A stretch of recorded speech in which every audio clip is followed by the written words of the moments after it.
নবম এবং দশম শ্রেণীর সুপ্রিয় শিক্ষার্থীবৃন্দ, নমস্কার। আশা করি তোমরা সবাই ভালো আছো। আমিও সৃষ্টিকর্তার কৃপায় ভালো আছি। পদার্থ বিজ্ঞান ভার্চুয়াল ক্লাসে স্বাগত জানাচ্ছি।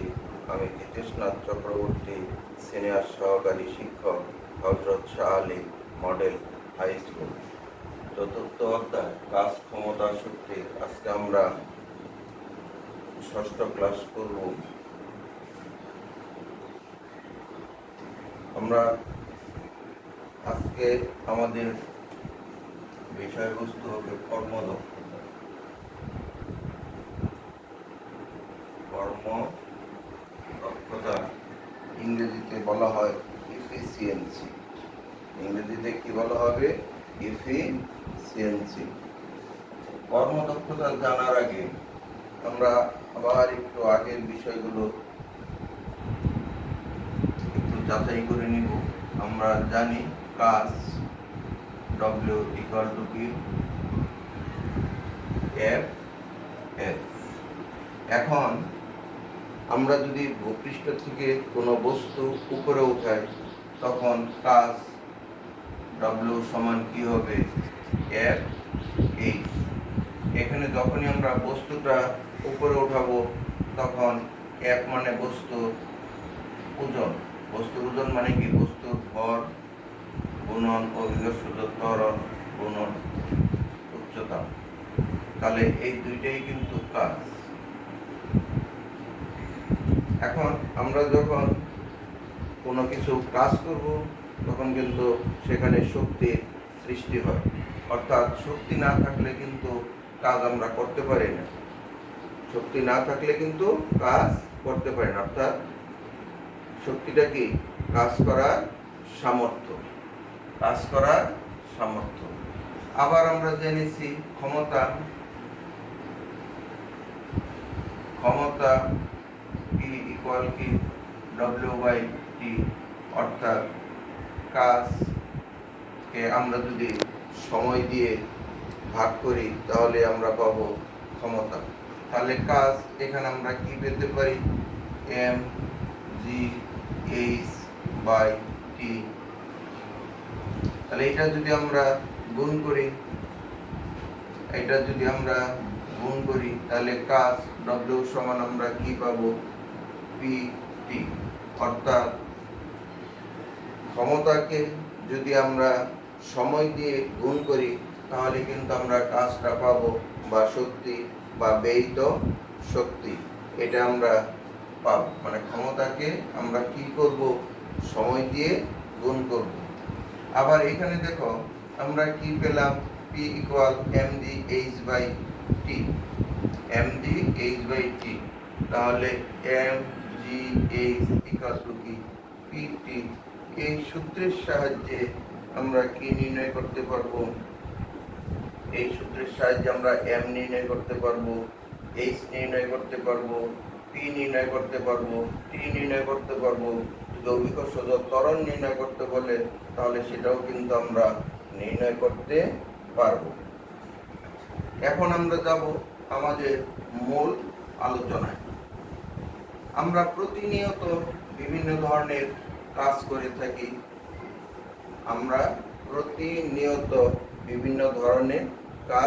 করে থাকি। অর্থাৎ শক্তিকে আমরা কি কাজ করি? মানে শক্তিকে আমরা রূপান্তর করি। এই শক্তিকে রূপান্তর করার সময় কিন্তু কিছু শক্তির অপচয় হয়। অপচয় হয়। অর্থাৎ আমরা যে পরিমাণ কাজ পেতে চাই, আমরা যদি সমপরিমাণ শক্তি প্রয়োগ করি তাহলে কিন্তু সেই পরিমাণ কাজ পাওয়া সম্ভব নয়, কারণ বিভিন্ন ক্ষেত্রেই শক্তি অপচয় হয়। যেমন শব্দ শক্তি, তাপ শক্তি ইত্যাদি বিভিন্নভাবে কিন্তু শক্তির অপচয় হয়। অনুরূপভাবে কোনো যন্ত্র দ্বারা যখন আমরা কোনো কাজ করতে চাই তখন সেই যন্ত্র কিন্তু পুরোপুরিভাবে, যেমন তার ঘর্ষণ শক্তি আছে ইত্যাদি আছে, এর কারণে কিন্তু সেই যন্ত্রের প্রাপ্ত শক্তিগুলো বিভিন্নভাবে অপচয় হয়। এখন সেই যন্ত্র দ্বারা আমরা কি পরিমাণ কাজ পেতে পারি, কি পরিমাণ কাজ দক্ষতার সাথে পেতে পারি সেটা কিন্তু আমাদের একটা হিসাব করার দরকার। সেটা আমরা একটা নতুন একটা শব্দ দ্বারা আমরা সেটা প্রকাশ করব, সেটা হলো কর্ম দক্ষতা। এখন এই কর্ম দক্ষতাটা আমরা কিভাবে হিসাব করব? তাহলে কর্ম দক্ষতা সমান কি হবে? আমরা যে কাজটা পাবো, মানে প্রাপ্ত কাজের পরিমাণ, প্রাপ্ত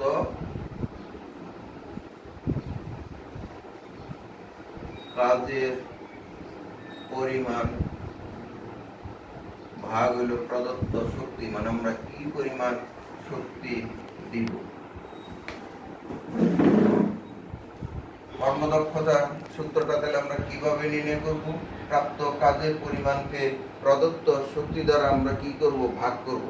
ভাগ করে এটাকে আমরা শতকরায় যদি প্রকাশ করি তাহলে আমরা পাবো সেই যন্ত্রের কি, সেই যন্ত্রের কর্ম দক্ষতা। তাহলে প্রদত্ত শক্তি প্রাপ্ত কাজের পরিমাণ, তাহলে এই জায়গায় আমরা কি লিখতে পারি? কর্মদক্ষতাকে আমরা ইটা দ্বারা প্রকাশ করি, একটা গ্রিক অক্ষর ইটা দ্বারা প্রকাশ করি। তাহলে প্রাপ্ত কাজের পরিমাণ, প্রদত্ত শক্তি, কি বলছিলাম? আমরা সবসময় যে পরিমাণ শক্তি প্রয়োগ করি সে পরিমাণ কাজ কিন্তু আমরা পাই না। তাহলে সেখানে কি হয়? তাহলে প্রদত্ত শক্তি, প্রদত্ত শক্তির থেকে যদি আমরা শক্তির অপচয়টা বাদ দেই,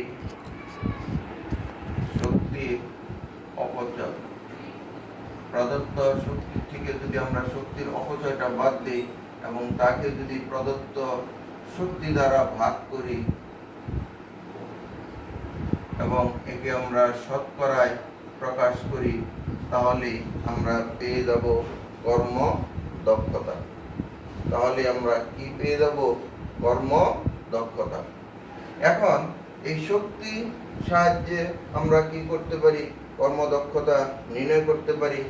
আবার আমরা কি করতে পারি? ক্ষমতার মাধ্যমেও কি করতে পারি? কর্মদক্ষতাটা নির্ণয় করতে পারি। তাহলে এই জায়গা হলো কার্যকর ক্ষমতা বা প্রাপ্ত ক্ষমতা, কার্যকর ক্ষমতা ভাগ হইল প্রদত্ত ক্ষমতা,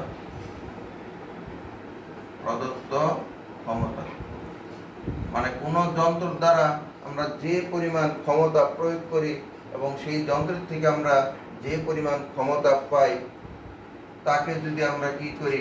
কার্যকর ক্ষমতাকে প্রদত্ত ক্ষমতা দিয়ে ভাগ করে যদি আমরা 100% দিয়ে গুণ করি, 100% মানে কি? 1, 100% মানে কি? 1 দ্বারা গুণ করলে তো আর মানের কোনো পরিবর্তন হয় না। তাহলে আমরা এটাকে একটু সংজ্ঞায়িত কিভাবে করতে পারি? প্রাপ্ত কাজের পরিমাণ এবং প্রদত্ত শক্তি বা প্রদত্ত কাজের অনুপাতটাকে আমরা যদি শতকরায় প্রকাশ করি তাহলে আমরা পাবো কর্মদক্ষতা।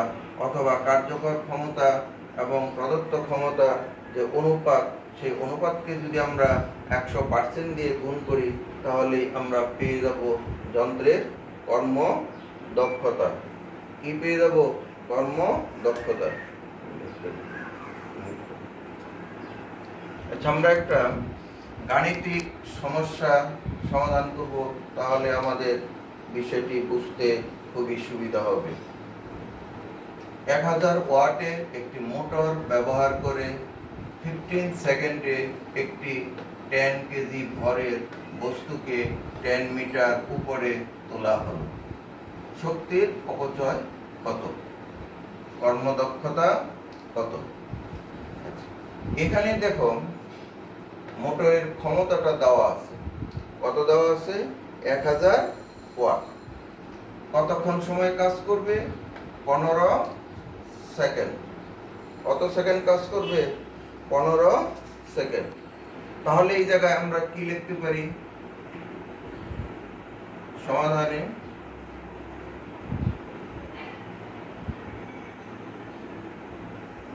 তাহলে প্রদত্ত শক্তি, প্রদত্ত শক্তি, এটা সূত্রটা কি? ক্ষমতা গুণ সময়।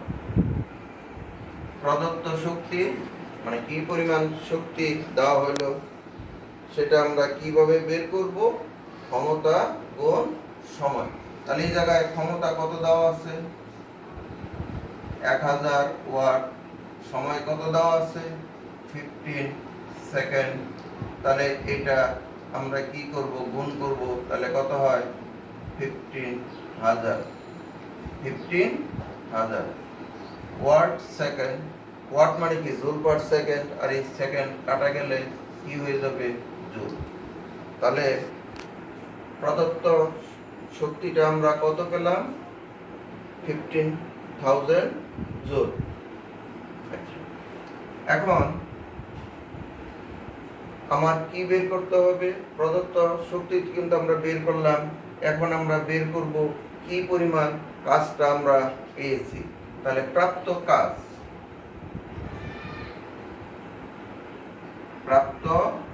কাজ, কাজের সূত্রটা কি? কারণ এই জায়গায় দেখো 10 কেজি ভরের একটা বস্তুকে 10 মিটার উপরে উঠাবো, অর্থাৎ ভর গুণন অভিকর্ষজ ত্বরণ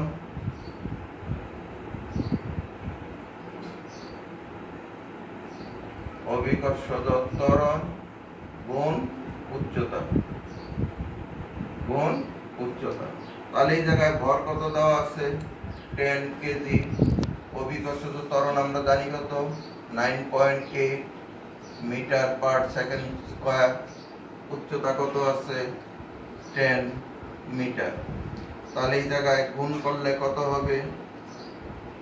9.8 কে যখন 10 দিয়ে গুণ করব তখন এই দশমিকটা উঠে যাবে। তারপরে এই জায়গায় আমরা কি পাবো? 980। 980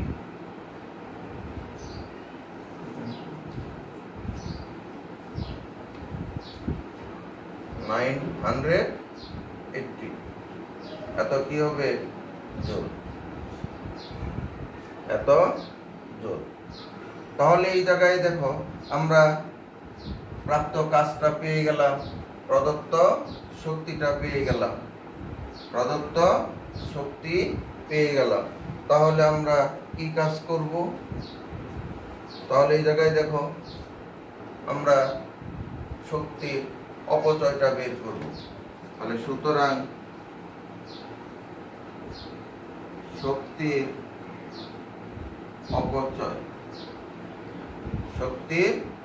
অপচয় কত হবে? এই জায়গায় কিন্তু প্রচুর শক্তির অপচয় হয়েছে।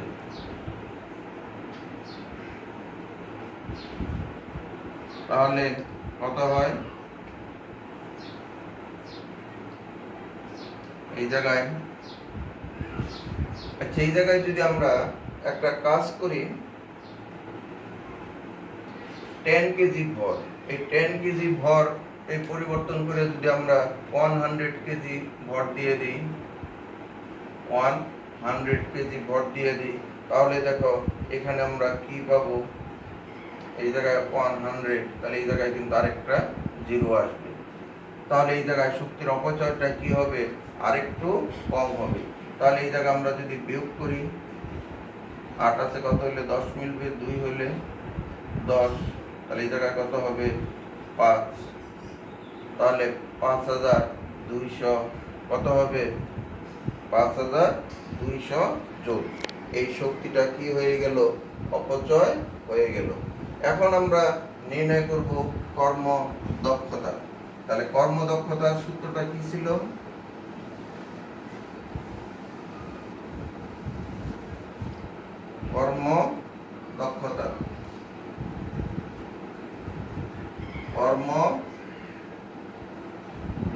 কর্মদক্ষতার সূত্রটা ছিল কি? কাজের পরিমাণ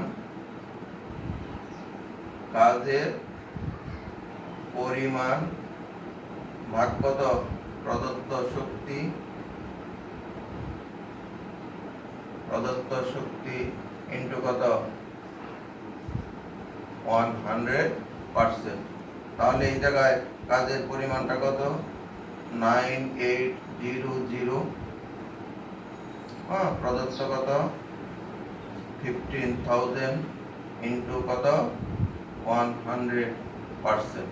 তাহলে আমরা যদি একটু কাটি, এই শূন্য কাটলাম, এই শূন্য কেটে দিলাম, তাহলে 3টা শূন্য গেল, এই জায়গায় 10 আমরা যদি কাটি তাহলে আমরা কি কাজ করতে পারি, 5 দুগুণে 10, 3 5 15। এটা যদি আমরা হিসাব করি তাহলে আমরা কত পাবো, 65.3 এত পার্সেন্ট। তাহলে কর্ম দক্ষতা হবে এত পার্সেন্ট। সবাইকে ধন্যবাদ, নমস্কার।